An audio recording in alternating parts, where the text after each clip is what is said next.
Bienvenidos a Historias para antes de dormir. El relato de esta noche se llama Lazos de Sangre. La historia que les voy a contar a continuación es la versión que me contó el padre de un amigo. Esta historia tiene muchas versiones. Tiene sus orígenes en los ingenios azucareros de Tucumán. Sin embargo, en todas las provincias del país se escuchan relatos similares. ¿Por qué elijo esta versión? Por el simple hecho de que el padre de mi amigo es nacido y criado en un pequeño pueblo de Tucumán, donde cada año la zafra azucarera reúne miles de personas. Y los relatos se renuevan cada año, coincidiendo extrañamente con la desaparición de decenas de trabajadores.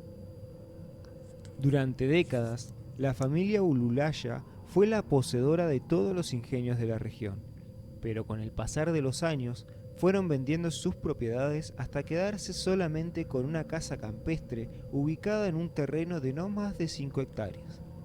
Allí parecían haberse retirado a vivir sus años dorados en familia y rara vez se los veía por el pueblo. Cuentan que esta familia conseguía trabajo a todo aquel que le solicitase empleo, aún en épocas que no había cosecha o siembra. Siempre había algo para hacer en los inmensos campos de ellos. Todos los empleados que alguna vez pasaron por allí afirman que eran excelentes personas, amables y alegres. Solían ofrecernos jugos exprimidos y bollos dulces recién horneados, afirman. Otros comentan que muchas veces los invitaban a sentarse a la sombra de los árboles, en el piso, y a compartir algunos bocadillos mientras cantaban o silbaban canciones. Todos eran extremadamente atractivos, pero la hija mayor era la que más llamaba la atención. Todos los empleados coinciden en que ella era la mujer más hermosa que conocieron en la vida y que hacían lo que fuera por llamar su atención o pasar unos minutos conversando con ella. Los Alulaya eran una familia perfecta, afirman muchos de sus ex empleados, siempre dispuestos a ayudarte y con buen humor todo el tiempo. Eso sí, nunca tenías que llamarlos por el apellido porque se molestaban al punto de enfurecerse y marcharse, y tenías que presentar por escrito una carta de disculpas en la que jurabas no volver a llamarlos de esa manera. Si eso pasaba, aceptaban tus disculpas y todo seguía como siempre. Ninguno de los trabajadores sabían la razón de ese comportamiento. Se tiene la creencia de que algún antepasado manchó el nombre con crímenes atroces y por eso no quieren ser llamados así, pero nunca se confirmó si era cierto. En el pueblo se recuerdan los años en que todo era miseria y desolación hasta que llegaron los Alulaya y todo cambió, comenzaron a invertir. Nadie sabía cuánta riqueza tenían, pero a nadie les importaba mientras haga prosperar la región. Sin embargo, ese bienestar que se había generado comenzaría a decaer cuando la familia decidió vender sus bienes. A los 2 años de haberse retirado del negocio azucarero, los ingenios no generaban los suficientes ingresos, las cosechas se perdían por las heladas, granizos, plagas de insectos o simplemente no crecía. Cuando se cumplieron 3 años desde las ventas, como le llaman los pobladores, la desesperación comenzaba a sentirse en las calles del pueblo y se veía reflejado en los comercios locales que decaían en ventas. Fue entonces que se organizó una cooperativa entre todos los dueños de los ingenios y decidieron pedirle consejo a los Alulaya. Sin perder demasiado tiempo, los visitaron y tuvieron una reunión que se extendió durante 3 días completos. Se dice que realizaban charlas, comidas, juegos, serenatas, fogones y luego iban a dormir para el otro día comenzar de nuevo. Hay otros que afirman que también realizaban orgías y rituales satánicos o paganos, que en el lugar se sentía una vibra distinta y hasta respirar era distinto. Las preocupaciones y desesperación se habían extinguido durante esos días. Pasaron 9 días desde que terminó la reunión y como por arte de magia las plantas comenzaron a crecer de forma apresurada. A las pocas semanas ya se estaba listo para iniciar la zafra. La familia había revelado el secreto de su productividad a los propietarios de los ingenios, pero estos nunca lo revelaron al resto de la población. Todo volvió a ser prosperidad, pero comenzaron a suceder cosas extrañas.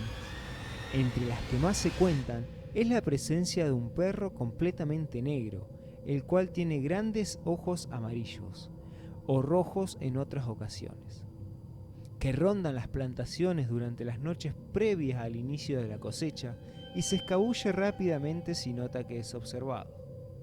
Y siempre notaba que era observado. El perro no sería lo más extraño si no fuera que cada vez que se lo veía, un trabajador desaparecía al día siguiente.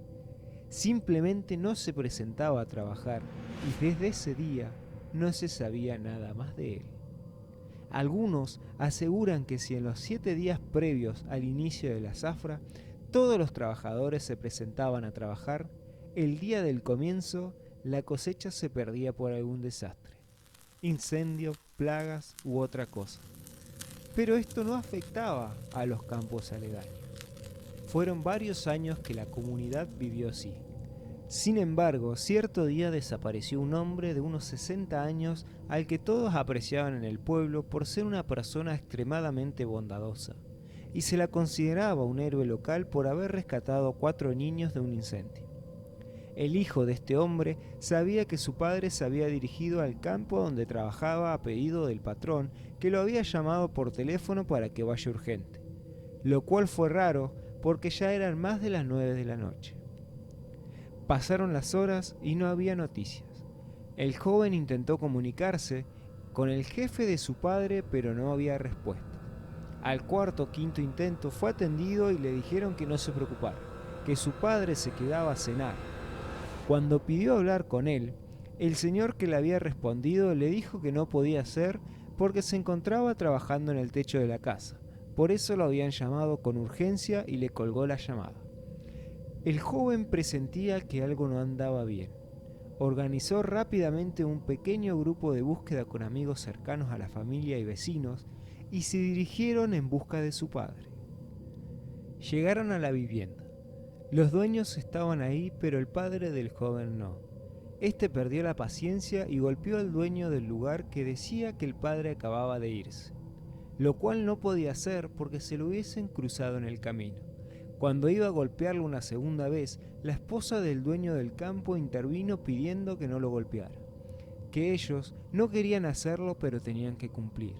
El joven comenzó a amenazarlos con destruir todo y matarlos si no le decían la verdad de dónde estaba su padre. La mujer le dijo que la familia Alulaya les pedía un sacrificio humano cada año, que debía entregarse durante los 7 días previos al inicio de la cosecha. De no hacerlo, iba a ser un año de pérdidas económicas totales, y si se repetía el segundo año, morirían todos sus seres queridos. El joven no creía en lo que le decía, así que comenzó a destrozar los muebles y adornos. La mujer logró que la siguiera escuchando. El perro es el guardián del trato. Esa bestia es la encargada de hacerlos cumplir. El joven continuaba sin creerle y le respondió que si no le decía en ese mismo momento dónde estaba su padre, él mismo mataría a sus seres queridos sin la ayuda de ningún perro. Por lo que la mujer le respondió que su padre se encontraba en el sótano. El joven buscó rápidamente la puerta que lo llevaba al sótano. La abrió a las patadas y bajó las escaleras. Allí encontró a su padre inconsciente, encadenado por una de sus piernas. Comenzó a gritar por ayuda. Los que habían ido con él a la casa bajaron rápidamente al sótano para socorrerlo. Cuando el último bajó las escaleras, fueron encerrados por el dueño del lugar, que trabó la puerta y comenzó a apoyarle muebles para que no pudieran abrirla. El padre despertó y abrazó al hijo, pero luego le dijo que tenían que irse rápidamente o todos morirían. En ese momento se cortó la luz. El sótano solo se iluminaba levemente por la luz que entraba desde una pequeña ventana. El lugar comenzó a llenarse de neblina. Un silbido casi imperceptible musicalizaba el ambiente, y entre tanta oscuridad se veían 2 ojos amarillos que lentamente se transformaban en rojos. Pero desaparecieron en un instante. Comenzaron a escucharse gritos en la casa. Los dueños imploraban por sus vidas mientras escuchaba cómo algo los atacaba despiadadamente. Hasta que reinó el silencio y los ojos volvieron a aparecer en la penumbra del sótano. El joven le gritó que los dejara en paz, que le daría lo que más amaba si dejaba que todo se fuera. Se escuchó una voz susurrada. Tienes 1 año. Inmediatamente la luz volvió a encenderse. La niebla había desaparecido. Lograron liberar al hombre de la cadena con unas herramientas que había en el lugar. Escaparon por la pequeña ventana del sótano y corrieron a la camioneta. Algunos se tiraban directamente arriba de la caja y una vez que estaban todos, arrancaron a máxima velocidad. Cuando estaban llegando al pueblo, se dieron cuenta que en dirección al campo de donde venían se veía iluminado, como si estuviera ardiendo en llamas. Decidieron no decir nada esa noche. Al día siguiente, descubrieron que el ingenio, que era propiedad también de los dueños que habían secuestrado al padre del joven, se había incendiado reduciéndose a escombros. Pasaban los días y el joven estaba atormentado por lo que había visto y por el trato que había hecho para salvarlos. Se decía a sí mismo que no había firmado nada, por lo que no estaba obligado a cumplir, pero cada vez que pensaba eso, sentía que su cuerpo ardía, por lo que decidió irse del pueblo, intentando encontrar calma y quizás burlar el trato. Y así fue, por un breve periodo de tiempo. Luego, llegó la noticia a oídos de su padre que su hijo había asesinado a una familia y luego se había quitado la vida. Ninguno de los que estuvo esa noche acudió a la policía o contó su historia abiertamente. Creen que si lo hacen, ellos y sus familias sufrirán consecuencias. Uno de ellos fue hasta la casa de los Al-Ulaya para corroborar si lo que la señora aquella vez le había contado era cierto. Pero encontró una casa abandonada que llevaba años así, sin rastros de haber sido habitada. Aquí termina el relato de esta noche. Nos volveremos a encontrar próximamente con una nueva historia para antes de dormir.